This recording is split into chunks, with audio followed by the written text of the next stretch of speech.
శ్రీమాత్రే నమ. జై గురు దత్తాత్రేయ నమ.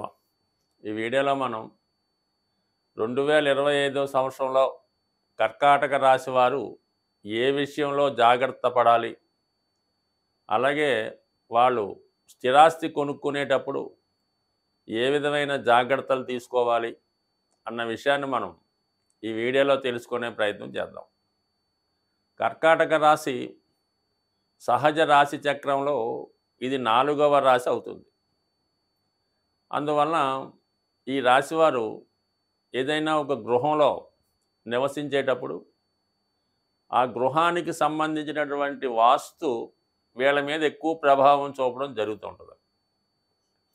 సో అందువలన ఏంటంటే వీళ్ళు జీవితంలో అభివృద్ధి చెందాలి అనుకున్న వాళ్ళు ఒక సొంత గృహాన్ని కొనుక్కునే ప్రయత్నంలో సరైనటువంటి వాస్తు ఉన్నటువంటి గృహం తీసుకోవడం వల్ల మీకు చాలా వరకు అదృష్టం కలిసి వచ్చి జాతకంలో ఉన్నటువంటి గ్రహాలు కూడా మీకు మంచి వాస్తు కలిగినటువంటి గృహంలో నివసించడం వల్ల కలిసి వస్తుంటాయి.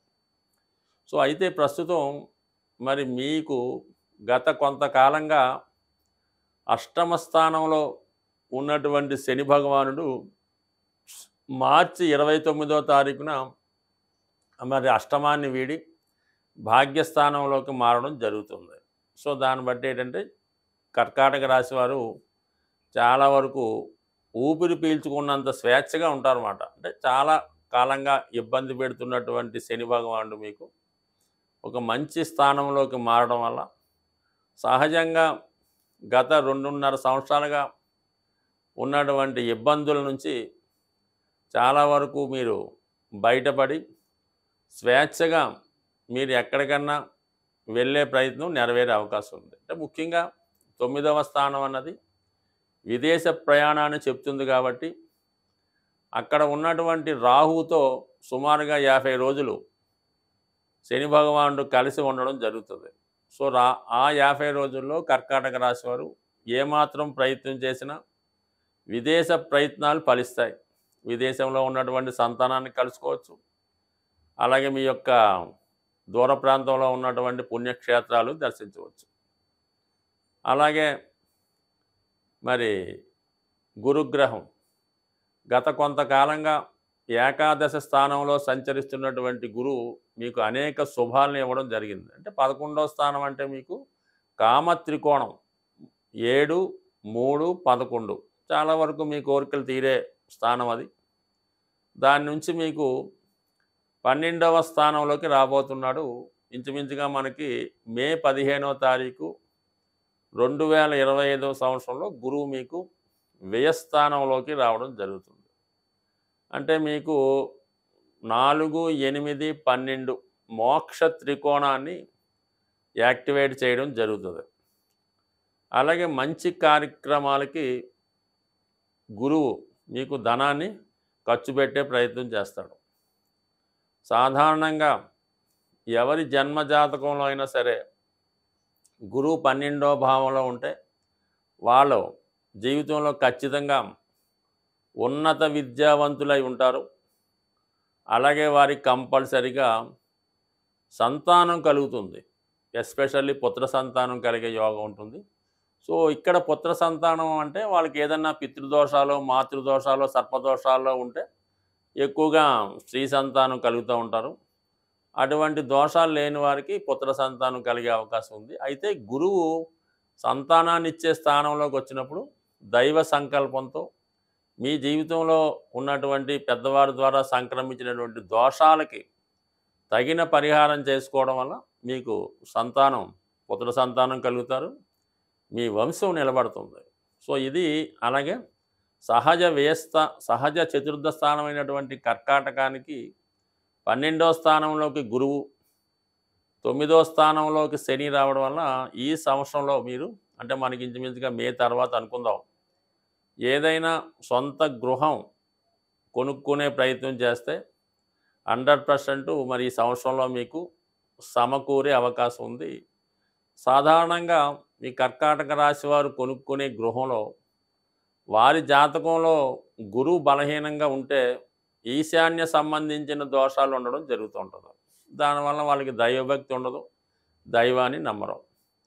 అలాగే ఎక్కువ శాతం పడమరి దిక్కు అంటే మనకి కుజుడు అదే రాశిలో నీచ పొందుతాడు కాబట్టి దక్షిణ నైరుతి వైపు దోషం ఉండే అవకాశం ఉంది. ఆ ప్రభావం వల్ల ఏంటంటే చాలా వరకు ఈ రాశిలో ఉన్నవాళ్ళు నిరుద్యోగులుగా ఉండడం జరుగుతూ ఉంటుంది. ఎంతో కష్టం మీద వాళ్ళ పెద్దవారు పోరు పెడతా ఉంటే వాడు ఏదో ఉద్యోగానికి వెళ్ళే ప్రయత్నం చేస్తూ ఉంటాడు. సో ఈ దక్షిణ నైరుతి దోషం ఉన్నటువంటి ఇంట్లో నివసించడం వల్ల వీళ్ళకి అభివృద్ధి అయితే రాదు, ఎంత చెప్పినా వాళ్ళకి పెద్దగా పట్టించుకోరన్నమాట. సో అలాగే చంద్రుడు స్వక్షేత్రంలో ఉంటాడు ఈ రాశిలో కాబట్టి వాయువ్య దోషం అంటే ఉత్తర వాయువు కానీ పడమర వాయువు కానీ దోష ప్రభావం ఉండడం వల్ల జాతకుడు విదేశ ప్రయత్నాలు అయితే ఫలిస్తుంటాయి, కానీ అక్కడికి వెళ్ళాక ఎందుకు ఉపయోగం లేకుండా పోతూ ఉంటుంది. సో అందువల్ల ఏంటంటే కంపల్సరీగా మీరు ఈ 2025వ సంవత్సరంలో మీకు గృహయోగం ఉంది కాబట్టి మీరు ప్రస్తుతం మీ గృహంలో ఉన్నటువంటి వాస్తు దోషాన్ని సరిచేసుకుంటే మీ సంతానానికి కానీ మీకు కానీ సొంత గృహం ఏర్పాటు చేసుకునే యోగం ఈ సంవత్సరంలో ఉంది.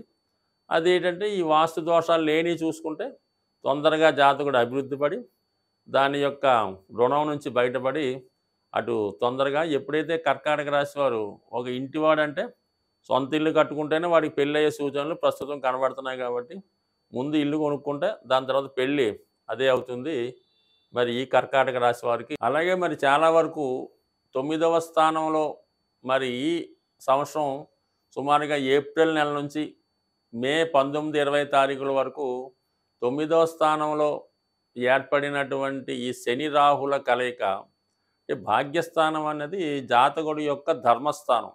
ఆ స్థానంలో ఏ గ్రహం చేరినా అక్కడ ఉన్నటువంటి రాహుతో కలియడం వల్ల ఏమవుతుందంటే జాతకుడు మన సంస్కారానికి సంస్కృతికి ధర్మానికి విరుద్ధంగా కొన్ని కార్యక్రమాలు చేయడం జరుగుతూ ఉంటుంది.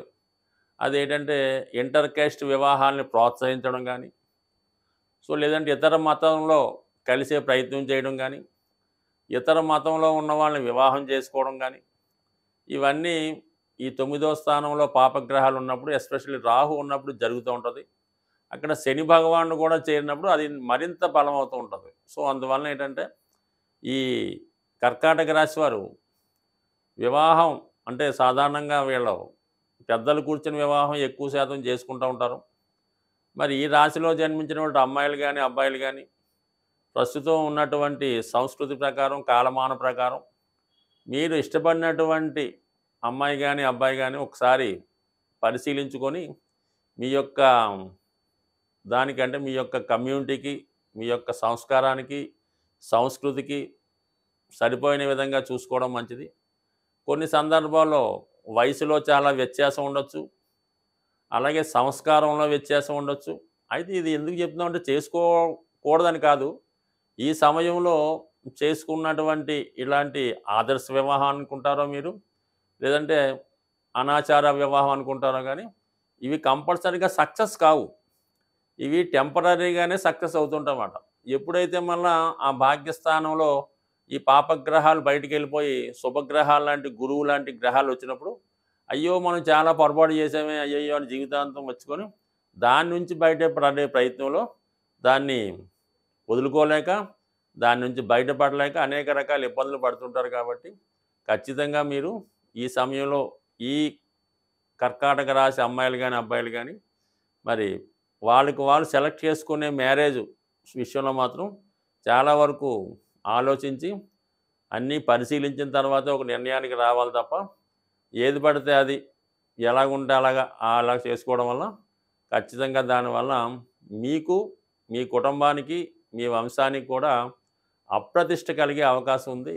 మరి 2025వ సంవత్సరంలో సొంత గృహం యోగం చాలామంది రాసుల వారికి ఏర్పడడం జరిగింది. ముఖ్యంగా గురువు యొక్క స్థితి అయితేనే, శని భగవాన్ స్థితి అయితేనే, అలాగే మెయిన్ కుజుని యొక్క అనుగ్రహం చాలా వరకు ఈ రాశుల మీద పడడం వల్ల ఈ రాశుల్లో జన్మించిన వారు ఏ రాశి వారైనా వారికి సరైనటువంటి ఆదాయం ఉండి అర్హత ఉంటే ఏ కొద్దిపాటి ప్రయత్నం చేసినా మీకు సొంత గృహం ఏర్పడుతుంది. మరి ఆ సొంత గృహం ఏర్పడాలంటే మీరు చేయవలసినటువంటి రెమెడీస్ ఏం లేదు. జ్యోతిష శాస్త్రరీత్యా కుజుని యొక్క బలం ఉంటేనే జాతకంలో వాడు భూమి కానీ గృహం కానీ ఏర్పాటు చేసుకోగలడు. అంటే ఒక విధంగా కుజుడు ధైర్యాన్ని ఇస్తూ ఉంటాడు. ఒకడు నెలకి 2,00,000 సంపాదించిన ఇల్లు కొనుక్కోవడానికి అసలు ధైర్యం చేయలేకపోతుంటాడు. మనం ఇన్‌స్టాల్‌మెంట్ కట్టగలమా? ఒకవేళ ఉద్యోగం పోతే ఏమవుద్దని ఇబ్బంది పడుతుంటాడు. వాడెప్పుడూ కొనలేకపోతుంటాడు. అలాగే నెలకు 30,000 జీతం తెచ్చేవాడు కూడా వాడి తాహా తగ్గట్టుగా ఏదో గృహం ఏర్పాటు చేసుకోవడం, దాన్ని ఇంకా ఇంప్రూవ్ చేసుకోవడం జరుగుతుంటుంది. ఏదన్నా కుజ బలం ఇంపార్టెంటు. దాని తర్వాత ఏంటంటే కుజుడి యొక్క అనుగ్రహం పొందాలంటే మీరు అటు సుబ్రహ్మణ్య స్వామి, వేగంగా మనం గృహ నిర్మాణం కావాలంటే ఆంజనేయ స్వామిని మించింది లేదు. మీరు ఒక గట్టి సంకల్పం పెట్టుకొని ఒక 8 మంగళవారాలు ఆంజనేయ స్వామిని తమలపాకులతో పూజించుకోవాలి. ప్రతి వారం కూడా తమలపాకులతో పూజించి మరి ఒక అరటిపళ్ళు కానీ కొబ్బరికాయ కానీ నైవేద్యంగా పెట్టాలి. సంకల్పం వారం వారంకి పెరుగుతూ ఉండాలి. దానికి తగ్గట్టుగా మీరు ఏదో ఒక ప్రయత్నం కూడా చేస్తూ ఉండాలి.